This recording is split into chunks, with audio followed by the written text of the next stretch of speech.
ব্যবসা গুটিয়ে নিতে গভর্নরের কাছে এক্সিট পলিসি চাইলেন নেতারা। ব্যাংক ঋণ, জ্বালানি সংকটের মাঝেই গ্যাস বিদ্যুতের দাম বৃদ্ধিতে উদ্বেগ। ভ্যাট বাড়ানোয় জীবনমানে সামান্য প্রভাব পড়বে মন্তব্য প্রেস সচিবের। এক সপ্তাহের মধ্যেই মোবাইল ইন্টারনেটে শুল্ক কমানোর আলটিমেটাম। এবং শিল্প কারখানা শ্রমিকদের ওয়েজ বোর্ড অনুযায়ী ন্যূনতম বেতন নিশ্চিতের তাগিদ সিপিডির। 1 বছরের মধ্যে শ্রম অধিকার বাস্তবায়নের আহ্বান।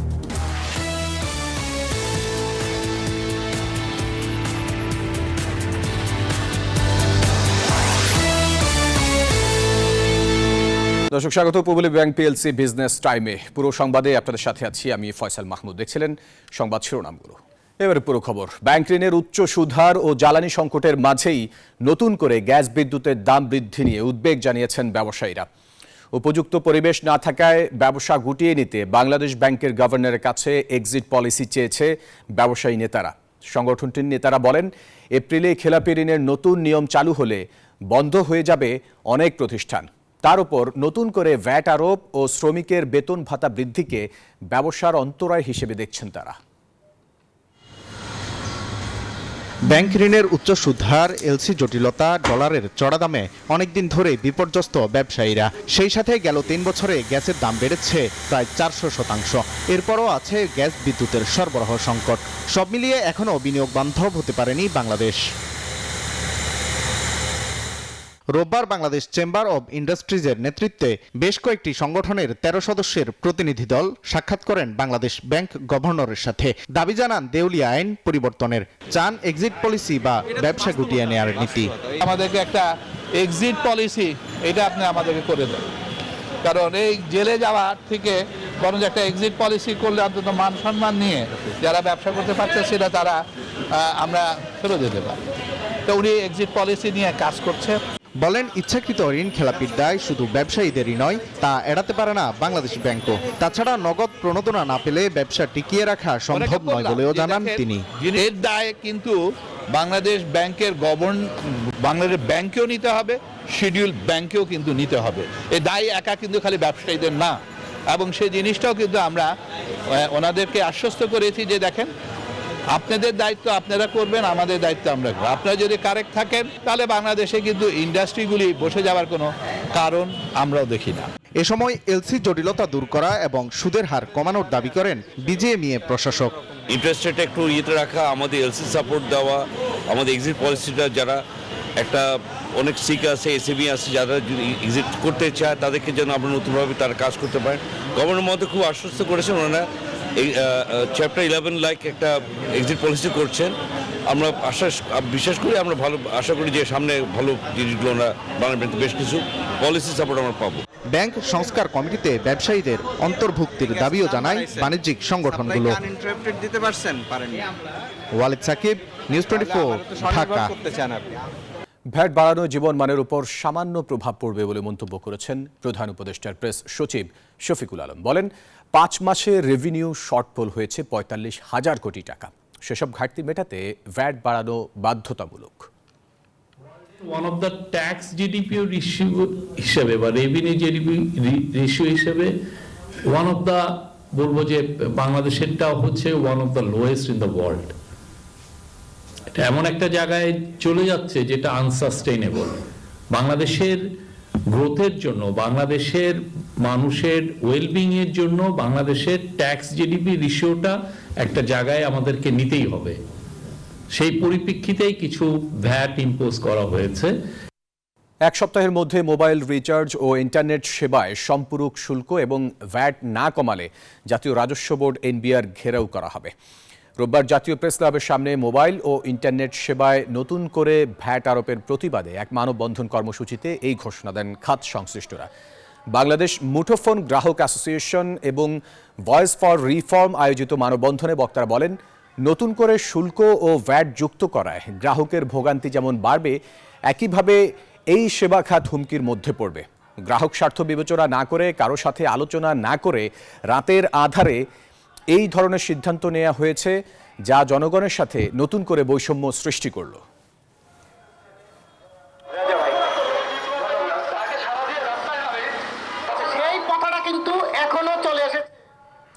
মূল্যস্ফীতির ভারসাম্যের জন্য প্রথমবারের মতো সরকারি চাকরিজীবীদের জন্য মহার্ঘ ভাতা দিচ্ছে অন্তর্বর্তী সরকার। নিচের গ্রেডের কর্মচারীরা বেশি হারে এ ভাতা পাবেন। সর্বনিম্ন 4,000 আর সর্বোচ্চ বেতন বাড়বে 7,800 টাকা। জনপ্রশাসন সচিব জানান, এই বাজেটে মহার্ঘ ভাতা বরাদ্দ হবে, পাবেন পেনশনভোগীরাও। এদিকে এই সিদ্ধান্তে সরকারি চাকরিদের স্বস্তি মিললেও সাধারণ মানুষ চায় বাজারের স্বস্তি। বিস্তারিত জানাচ্ছেন শাহনাজ ইয়াসমিন। 18 কোটি জনসংখ্যার এই দেশে সরকারি চাকরিজীবীর সংখ্যা 15 লাখ, অর্থাৎ মোট জনসংখ্যার 1%-ও কম মানুষ সরকারি চাকরিতে আছেন।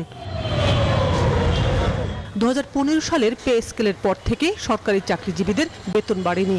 এ সময় নিত্যপণ্যের দ্রব্যে মূল্যস্ফীতির চাপ বেড়েছে। পরিস্থিতি মোকাবিলায় চাকরিজীবীরা দীর্ঘদিন ধরে মহার্ঘ ভাতার দাবি জানিয়ে আসছিলেন। এ সংক্রান্ত গঠিত কমিটি জাতীয় বেতন স্কেল 2015-এর আওতায় মহার্ঘ ভাতার প্রাপ্যতার বিষয়ে পর্যালোচনা করে সুপারিশ করেছে। দ্রব্যমূল্যের যে ঊর্ধ্বগতি সেই হিসাবে মহার্ঘ ভাতা সরকার যেহেতু ঘোষণা করছে, এই জন্য আমরা অনেক উপকৃত হব আর কি। যে এটা আমাদের সাময়িক স্বস্তি দিবে, কিন্তু আলটিমেটলি আমরা চাই যে নতুন পে স্কেল করে আমাদের গভর্নমেন্ট এমপ্লয়িদের যে বেতন সেটা আপ টু দ্য মার্ক করা উচিত। সেই সুপারিশ আমলে নিয়ে সরকারি চাকুরিদের জীবনযাত্রায় স্বস্তির আভাস দিলেন অন্তর্বর্তী সরকার। নিচের গ্রেডের কর্মচারীরা বেশি হারে ভাতা পাবেন, উপরের গ্রেডের কর্মকর্তারা পাবেন কম হারে।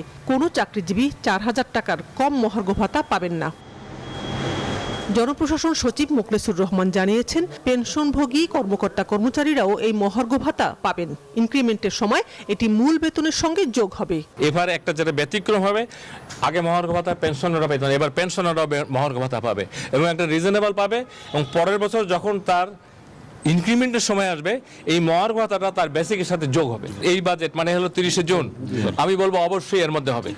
মহার্ঘ ভাতা সরকারি চাকরিজীবীদের জন্য সুখবর হলেও এর বাইরে যারা আছেন তাদের চাওয়া বাজারে স্বস্তি ফিরুক।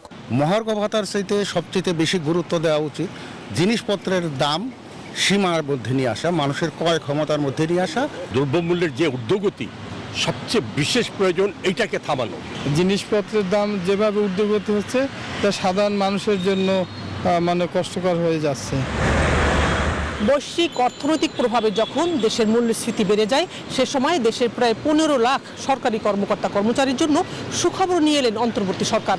তাদের জন্য মহার্ঘ ভাতার ব্যবস্থা করা হয়েছে, যা আসছে বাজেটের আগেই সিদ্ধান্ত হবে। তবে এই সংখ্যার বাইরে দেশে বিশাল এক জনসংখ্যা রয়েছে যাদের জন্য বাজার ব্যবস্থাপনার দিকে মনোযোগ না দিলে সংকট আরও বাড়বে বলে মনে করছে দেশের সাধারণ মানুষ। শাহনাজ ইয়াসমিন, নিউজ 24, ঢাকা। বাংলাদেশের সকল শিল্প কারখানার শ্রমিকদের ন্যূনতম ওয়েজ বোর্ড অনুযায়ী বেতন কাঠামো নিশ্চিতের তাগিদ দিয়েছে সিপিডির গবেষণা পরিচালক গোলাম মোয়াজ্জেম। সেই সাথে আগামী 1 বছরের মধ্যে শ্রম অধিকার বাস্তবায়নের আহ্বানও জানিয়েছেন তিনি। রোববার সকালে শ্রমিকের জীবনমান, কর্মপরিবেশ ও অধিকার সংক্রান্ত সংস্কারের উদ্যোগে আয়োজিত ভার্চুয়াল সভায় এসব কথা বলেন তিনি।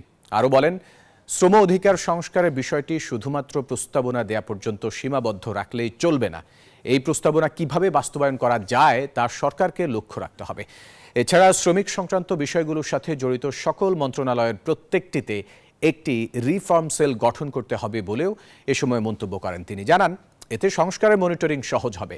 একই সাথে আগামী 1 বছর এই সংস্কারকে ইয়ার অফ রিফর্ম বা সংস্কারের বছর হিসেবে ঘোষণা দেওয়ার জন্য অন্তর্বর্তীকালীন সরকারকে তাগিদ দেয় সিপিডি।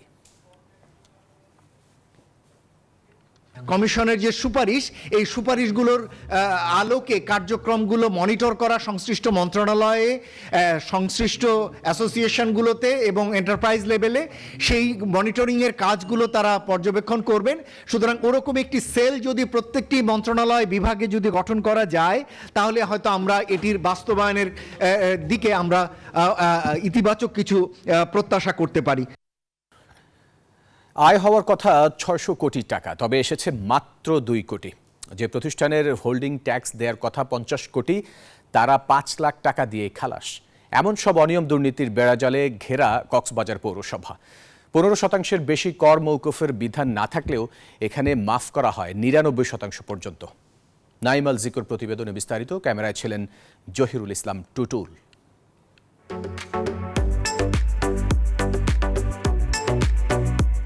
কক্সবাজার বিশ্বের দীর্ঘতম সমুদ্র সৈকতের এই পর্যটন নগরী বর্ষাকালে ডুবে যায় পানির নিচে। নেই ভালো ড্রেনেজ ব্যবস্থা, যা আছে তাও বর্ষার পানিতে ভেসে আসা বালুতে বন্ধ হয়ে যায়, যা পরিষ্কার করতে প্রতি বছর পৌরসভার খরচ অন্তত 12 কোটি টাকা। এখানে নেই আবর্জনা ফেলার কোনো আধুনিক ব্যবস্থা, যা নির্মাণে বিদেশি সংস্থার দিকে তাকিয়ে পৌর কর্তৃপক্ষ। পৌরসভার সদ্য বদলি হওয়া প্রশাসক জানালেন, চলতি বছর শুধু এই নগরীর হোটেল, মোটেল ও রিসোর্ট থেকে হোল্ডিং ট্যাক্স বাবদ তাদের আয় হওয়ার কথা ছিল প্রায় 600 কোটি টাকা। আইন অনুযায়ী সর্বোচ্চ 15% কর মওকুফ করা যেতে পারে, কিন্তু সাবেক মেয়র মুজিবুর রহমান এসব হোটেলের হোল্ডিং ট্যাক্স মাফ করেছেন 99%। আমাদের শুধু হোটেল, মোটেল জোনেরই 600 কোটি টাকার মতো হচ্ছে আমাদের হোল্ডিং ট্যাক্স ছিল। পৌরসভা পৌর কর্তৃপক্ষের একটা রিভিউ কমিটি থাকে, যেখানে একজন কাউন্সিলর নেতৃত্বে পৌর মেয়র সদস্য থাকেন। সেই কর্তৃপক্ষ আসলে পৌর তফসিল অনুযায়ী ওই রিবেট দিতে পারেন 15%। সামহাও আমাদের এখানে এটা আসলে প্রায় 99% উপরে হয়ে গেছে। 600 কোটি টাকা হোল্ডিং ট্যাক্স আমার নির্ধারিত হয়ে গেছে 2 কোটি টাকায়। বলেন, শুধু এই নগরীর হোটেল, মোটেল ও রিসোর্ট থেকে আদায় করা হোল্ডিং ট্যাক্স দিয়ে কক্সবাজারের অভূতপূর্ব উন্নয়ন করা সম্ভব, পাশাপাশি অবদান রাখা যাবে জাতীয় রাজস্বেও। তো এইটা আইনে কিন্তু পৌরসভাকে ক্ষমতা দেওয়া আছে যে কোনো সময় রিভিজিট করার। তো আমরা ইতিমধ্যে উদ্যোগ নিয়েছি, আমাদের যারা স্টেক হোল্ডার আছেন আমরা তাদের সাথে আগে কিছু মত বিনিময় করব, আমাদের অবস্থাটা তুলে ধরবো এবং আশা করি যে আমরা হোল্ডিং ট্যাক্স এখন যে পর্যায়ে আছে আমরা বুঝিয়ে শুনিয়ে আমাদের আইনের মাধ্যমে আমরা কিছুটা বর্ধিত আকারে, বর্ধিত বলতে মানে আমাদের পাওনারই অংশটা আমরা কিছুটা আদায় করতে পারলে আমরা আমাদের অন্যান্য ডেভেলপমেন্ট কাজগুলো এগিয়ে নিতে পারবো। এছাড়াও সাবেক মেয়র মুজিবুর রহমান পৌরসভার মার্কেট অনৈতিকভাবে বরাদ্দ দিয়েছেন বলেও অভিযোগ করেন তিনি, যাতে লাভের পরিবর্তে লোকসানের ঘানি টানতে হচ্ছে। পৌরসভা চুক্তি করে সেই চুক্তি পৌর পরিষদের মিটিংয়ে উল্লেখ করে তারপরে এটা ব্যবহার করতে দিতে হবে এবং অবশ্যই সেখানে পৌরসভার স্বার্থ সংরক্ষণ করে দিতে হবে। আমরা এখানে ম্যাক্সিমামই দেখেছি ওই যে চুক্তি করে সেগুলো পৌর কর্তৃপক্ষের পরিষদের আসলে অনুমোদন নেওয়া হয়নি। ম্যাক্সিমামই পৌর মেয়রের স্বাক্ষরের চুক্তিগুলো হয়েছে, যেগুলো কিন্তু পৌর প্রশাসন জানে না, তার অফিসে রক্ষিত নেই। আয়ের বিশাল উৎস থাকলেও বর্তমানে অর্থের অভাবে নিজেদের কর্মীদের বেতন দিতেই হিমশিম খাচ্ছে কক্সবাজার পৌর কর্তৃপক্ষ। অনিয়ম ও দুর্নীতির মাধ্যমে মওকুফ হওয়া হোল্ডিং ট্যাক্সের অর্থ আদায় করা গেলে কক্সবাজারের যেমন উন্নয়ন করা সম্ভব, তেমনি জাতীয় রাজস্বেও অবদান রাখা যাবে বলে মনে করছেন কক্সবাজার পৌরসভা কর্তৃপক্ষ। নাইম আল চিকো, নিউজ 24, কক্সবাজার। বিজনেস টাইমের সময় হলো একটা বিরতি, ফিরছি আরো খবর নিয়ে, সাথেই থাকুন। বিরতির পর আবার স্বাগত বিজনেস টাইমে। 29তম আন্তর্জাতিক বাণিজ্য মেলার 12তম দিনে ক্রেতা সমাগম অন্যান্য দিনের থেকে তুলনামূলক কম। প্রথম দিকে তেমন একটা সাড়া পাওয়া না গেলেও সাপ্তাহিক ছুটির দিনগুলোতে ক্রেতা মুখর থাকে বাণিজ্য মেলা প্রাঙ্গণ। ক্রেতারা বলছেন, মেলা প্রাঙ্গণ দূরে হওয়ায় ছুটির দিন বাদে অন্য দিনগুলোতে আসা কষ্টকর। তবে পরিবার পরিজন নিয়ে এক ছাদের নিচে নিত্য প্রয়োজনীয় জিনিস পেয়ে সন্তুষ্টির কথাও জানান ক্রেতারা। গ্যাসের দাম বাড়ানোর প্রস্তাব ব্যবসা বাণিজ্যকে সংকটের মুখে ফেলবে বলে মনে করেন প্লাস্টিক দ্রব্য প্রস্তুতকারক ও রপ্তানিকারক অ্যাসোসিয়েশনের চেয়ারম্যান শামীম আহমেদ। রোববার দুপুরে সংবাদ সম্মেলনে তিনি বলেন, বিশ্বব্যাংক ও দাতা সংস্থাগুলোর পরামর্শ সব সময় বাস্তবায়নের প্রয়োজন নেই। এ সময় গৃহস্থালী ও সিএনজি পর্যায়ে গ্যাসের ব্যবহার কমানোর পরামর্শ দেন জ্বালানি বিশেষজ্ঞরা। বলেন, কারখানায় উৎপাদন বাধাগ্রস্ত হলে চাপে পড়বে দেশের অর্থনীতি। দর্শক, ছিল নিউজ 24 বিজনেস টাইমের এখনকার আয়োজন। এতক্ষণ সাথে থাকার জন্য ধন্যবাদ সবাই।